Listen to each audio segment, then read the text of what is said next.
कि ये लोग कविता कैसे लिख लेते हैं। कवि लोग, आप लोग सोचते हैं, बातों को देखते हैं, महसूस करते हैं, लेकिन कविता नहीं लिख पाते। इसका क्या कारण है?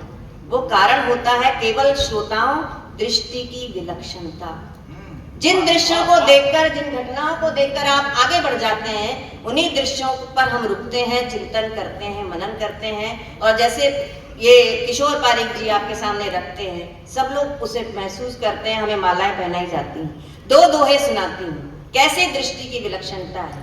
राम और रावण के युद्ध का दृश्य आपने सबने देखा होगा जब टीवी पर रामायण आया करती थी। राम और रावण आमने सामने हैं। राम के बाएं हाथ में धनुष है और दायां हाथ तुणीर से बाण निकालते हुए पीछे है।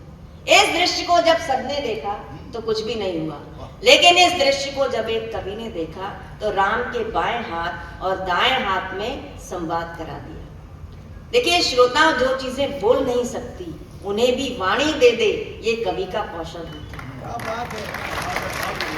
तो राम का बायां हाथ जो धनुष पकड़े हुए है, पीछे जो दायां हाथ है तुणीर से बाण निकालते हुए, उससे कहता है कि दान मान सम्मान में रहत सदा अगवान। कि हे दाएं हाथ, तू दान देने में, मान सम्मान लेने में हमेशा आगे रहता है। कि दान मान सम्मान में रहत सदा अगवान, और अब क्यों तू पीछे छिपा, देख दशानन बाण। कि जब रावण के बाणों से सामना होने को हुआ तो तू डर के मारे कान के पीछे जाकर छिप गया।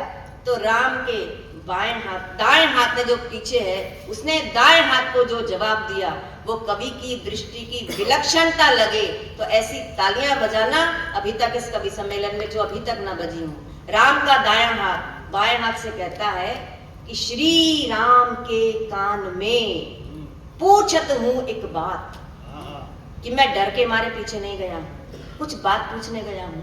कि श्री राम के कान में पूछत हूं एक बात, और एक एक कर 10 हतूं, या हतूं 10 एक साथ।